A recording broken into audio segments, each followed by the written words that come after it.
અલકાપુરીની Everest Onyx બિલ્ડિંગમાં ભીષણ આગ લાગવાની ઘટના બની છે। છઠ્ઠા માળે આવેલા સ્પા સેન્ટરમાં આગ લાગી હતી। આ ઘટનાથી બિલ્ડિંગમાં અફરાતફરીનો માહોલ સર્જાયો હતો। વીજ પુરવઠો બંધ થતા 3 લોકો લિફ્ટમાં ફસાયા। ફાયર બ્રિગેડ દ્વારા તાત્કાલિક રેસ્ક્યુ કરીને સુરક્ષિત રીતે ફસાયેલા લોકોને બહાર કઢાયા છે।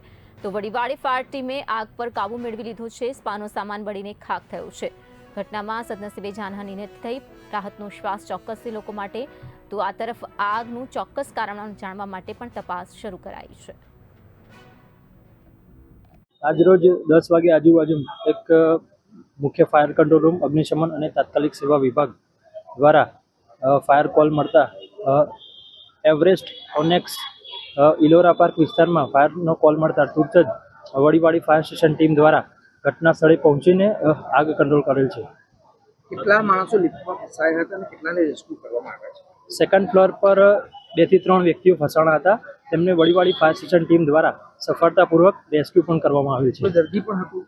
ના, કોઈ દર્દી અથવા પેશન્ટ એવું કોઈ જાણવા મળેલ આગ નથી। લાગવાનું કારણ ખબર પડી છે? આગ લાગવાનું એવું કોઈ ચોક્કસ કારણ જાણી ના શકાય, પછી તપાસનો વિષય છે। Kaushal Rabari, sub fire officer, Vadodara fire and emergency services.